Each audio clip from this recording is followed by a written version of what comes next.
I am Peter. That's my doggy. He thinks I'm saying hello to someone. So I just wanted to say good morning. Yeah. You want to go and make a cake? Hello. Yes, I'm joined by everyone in my kitchen today. Okay, off you go. Go and play. I'm going to make some cakes. I'll be back with you very soon. Hi. So yes, I'm in my kitchen today, and we are going to make some hazel leaf cakes. I want to make some cakes. You want to make some cakes too? And we're going to use, for the cup bit of the cupcake, we're going to use these hazel leaves.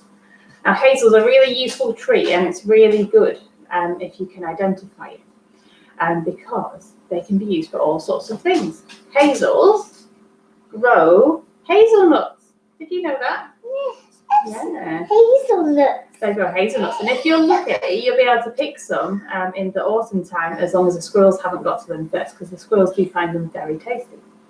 And hazels have been used for hundreds of years and grown in this country to make charcoal and to use for making things like spoons and even ships sometimes, or parts of furniture. And they have a leaf that looks like this one, and it's got a double-toothed leaf all the way around. So it's like a 1 and a 2, a 1 and a 2, and a 1 and a 2, spiky bits around the edges. And it's got a bit of a point at the top, like this one, and it's a more oval shaped leaf, like this. Okay. And there are other trees that do look a little bit like this, like the elm tree. So you need to make sure that you find the right one and look at its bark as well. And the way these grow on the tree, they grow in pairs. So they grow on the branch, and they grow 2, 2, 2, 2, 2, 2, all the way around, and they clip together on the branch. They don't grow 1, 2, 3 like an opposite bud formation, like that and then like that. Just one. They grow together in pairs. 2 buds, 2 buds, 2 buds, all the way along. And that helps you identify the hazel tree. The Woodland Trust have got a great free identification website, and they you can have a look at all the details on there, and you might even be able to spot some catkins at about this time of year, which are the flower of the hazel tree. Yeah, hazel tree. And what we're going to do today is we're going to use these to make cups to hold our cake mixture, and we're going to cook it in my frying pan over here. So we're going to get some mixture, and we're going to put it in the middle, and we're going to fold it up, and we're going to fry it on each side and make little cakes. Now you could use these in a cupcake and put it inside the tin, and that would stop it sticking as well. And the best thing about these leaves is that when you've cooked them, they're edible. Oh. Yeah, not right now, not right now. We'll put the cake mixture in first. They've only got a few leaves. So what we're going to use to make the cake mixture today is we're going to use a banana. So when we're at forest school, I normally use a cake mix, you know, the pre-packaged cake mixes from the shop. And then I use a can of lemonade, and that makes it vegan, so you don't need any eggs or anything like that. But as I'm at home, I'm going to use a banana, and I need a fork. Can I just squeeze in here? There we go. Got a fork. So I'm going to squish the banana, squish, squish banana, squish, squish banana, squish it down, and make it into mashed banana.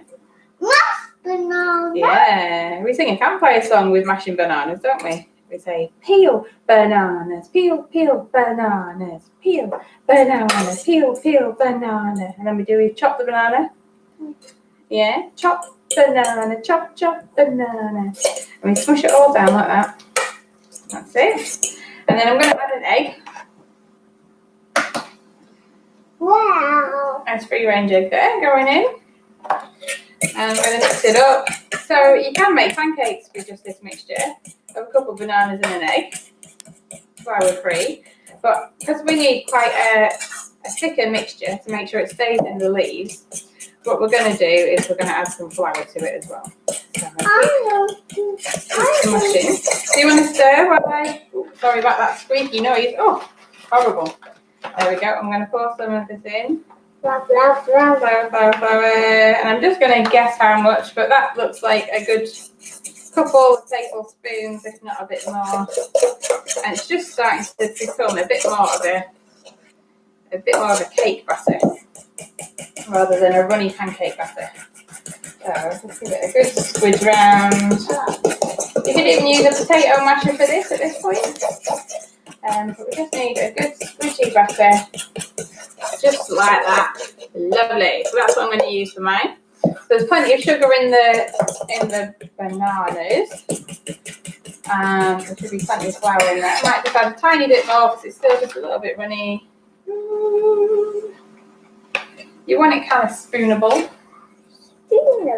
Yeah, and if you've got your cake mix from the shop, and you do it like I do at Forest School with kind of lemonade instead of using cake, you can just add enough of the lemonade in just to make it thick. So we've got a lovely thick looking batter in there with bananas and an egg and some self-raising flour, just to make it into more of a cake mix rather than a... is that yummy? Telling faces. Yeah. And then we'll turn the pan on. I'll turn you around so you can see the pan. There we go. And we'll turn the pan on, get it nice and warm and ready. So we'll just turn you around like that so we can see the pan. Move that out of the way because we don't need that anymore. There we go. I based on pan. We've got our pan. So now we're ready to load up our hazel leaves. The pan's getting warm and I've just put a little bit of oil in just to stop any sticking. It's a non-stick pan, so it's just a tiny bit of oil. And what we need a spoon. Like that. Yeah. So we'll just come down a little bit more. There we go. So I'm going to take a spoon of our mixture and I'm going to get the leaf and pop the mixture on top. That's it. And then we're going to pop a little bit more on. I think we can fit a little bit more in there. There we go. And then we're going to fold it in half. Now make sure you give the leaves a little bit of a wash first. So you can see mine are a little bit shiny because I gave them a little bit of a wash before. And then we just pop them on top of the pan like that. Now you don't want it too hot. So that one's the test one. And then we're going to get some more. So if you wanted to do it in a cupcake, that's it. It's trying to do the test. Oh, good helping. There we go. So that's the test one. So maybe it's that hot in the pan. I'm just going to turn it down a little bit. And then we're going to fold this over and do exactly the same. I'll pop it in the pan. And after a few minutes, we'll just push them over and then we'll be able to eat them. So, and you don't want to, you want to pick the newer leaves on the hazel. Okay. And you don't want to pick the two leaves, and you don't want to look out for any holes. You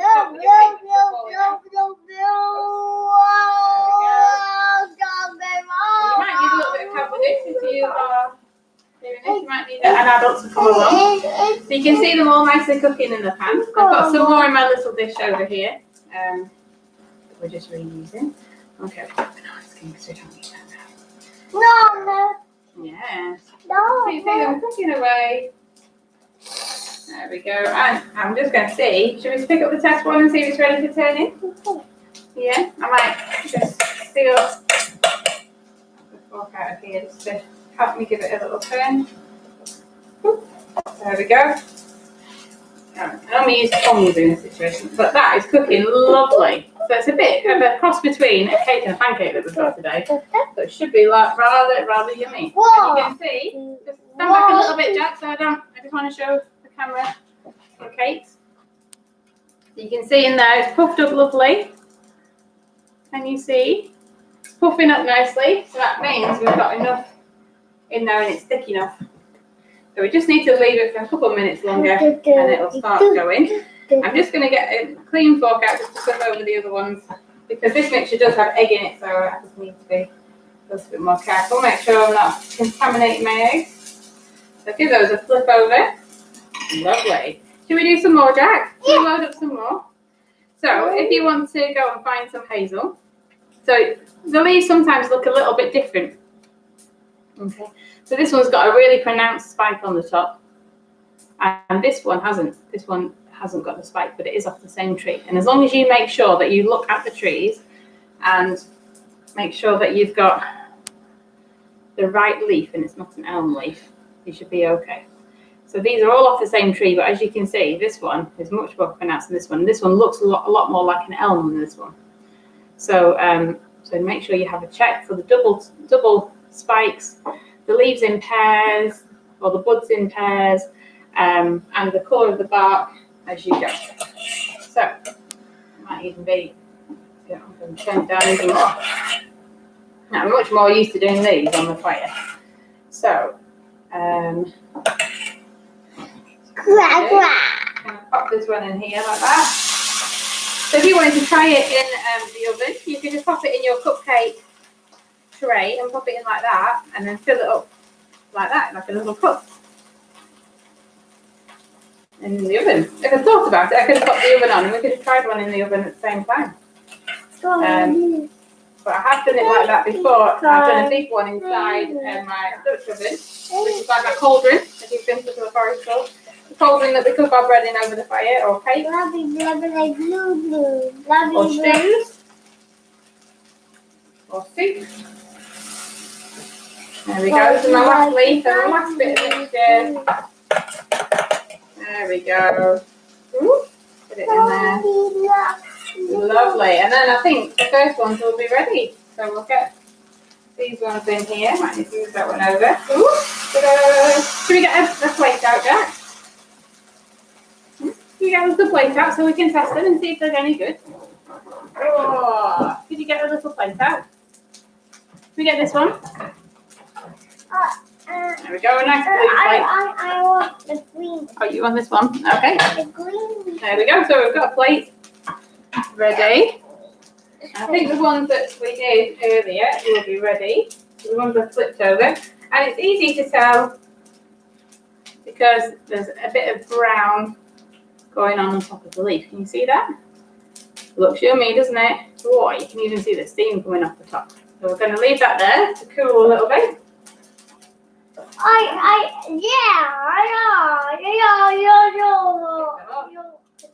Now, what I haven't done on these ones is I haven't chopped off the stalk. Now, you might want to chop off the stalk. Because the stalk is a little bit tough to eat, but the actual leaf is okay. So, and I don't know if there's any of my forest schoolers live on with me that have ever been on one of my sessions where I've made these. And I can tell you that they taste really good, don't they? Yeah. Yeah, so they're cool enough yet? Maybe a minute or so more. There we go. Should we give them a little blow?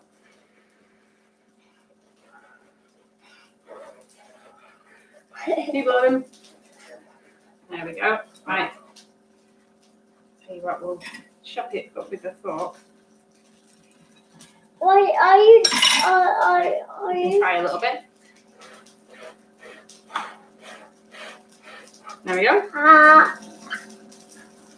What do you think? I love it. You love it? Oh, good. Well, I'll leave that piece there for you, and I'll try my piece here. Mmm.